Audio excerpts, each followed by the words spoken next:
Rendez-vous avec le maire dans les jardins d'Albertas pour cette nouvelle édition. Monsieur le maire, beaucoup de promeneurs arpentent les espaces naturels et boisés de la commune.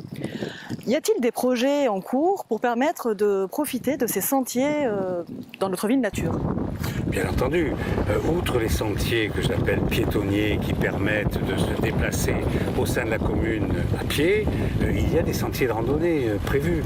Et le 16 septembre à 18h30, si ma mémoire ne me fait pas défaut, de la chapelle de l'Espérance, nous aurons une balade inaugurative d'un sentier de randonnée à partir de la chapelle de l'Espérance. C'est un sentier qui sera balisé, et puis vous voyez aussi des écriteaux, des panneaux sur le patrimoine de Bougbelair, que évidemment on parcourt à pied. Et ensuite, le 17 et le 18 septembre, il y aura lieu de venir voir les journées du patrimoine. Les clubs sportifs bouquins ont obtenu des résultats particulièrement satisfaisants cette année encore. J'imagine que vous devez être fiers de leur réussite. Ah, bien entendu, comment ne pas être fier? On a des handballeuses qui, elles, finissent première de leur poule et qui montent en national. On a aussi une handballeuse qui est une cadette qui a gagné un tournoi bien connu avec son équipe, c'est Julie Leblévec.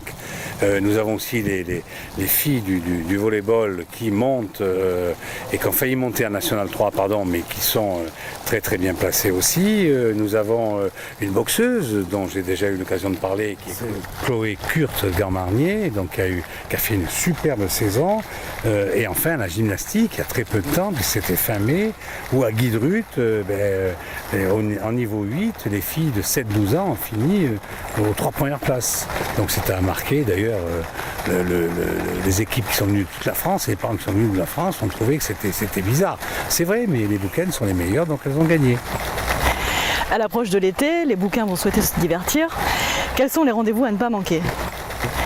Écoutez, les rendez-vous, d'abord il y a celui-là dans lequel nous sommes en préparation, qui est le Pays d'Aix Autoclassique, qui aura lieu samedi et dimanche, 11 et 12 juin, avec un programme qui est sympathique, et cette année c'est sur deux jours, avec des autos, déjà l'an dernier il y en avait eu quelques centaines, là il y en aura récemment autant si ce n'est plus, mais il y a des autos fantastiques, comme cette Isca 140 Jaguar des années 50.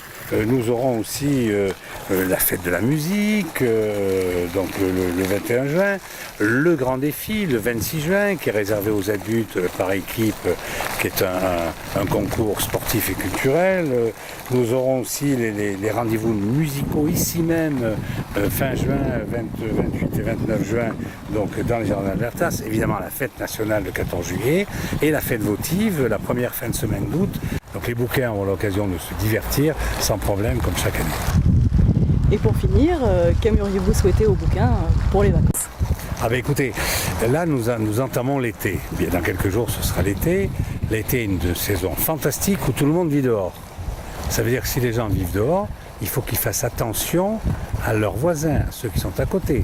La liberté de chacun se termine là où commence celle d'autrui.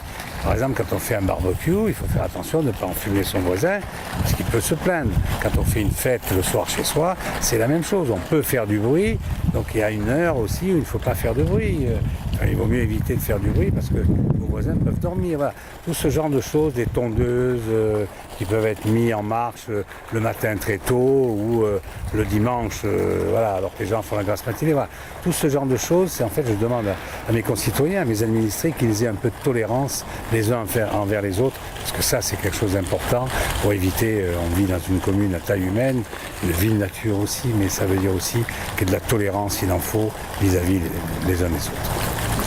Merci beaucoup Monsieur le maire et à très bientôt pour une nouvelle édition de Rendez-vous avec le maire. Et je souhaite à tout le monde et à vous-même de bonnes vacances.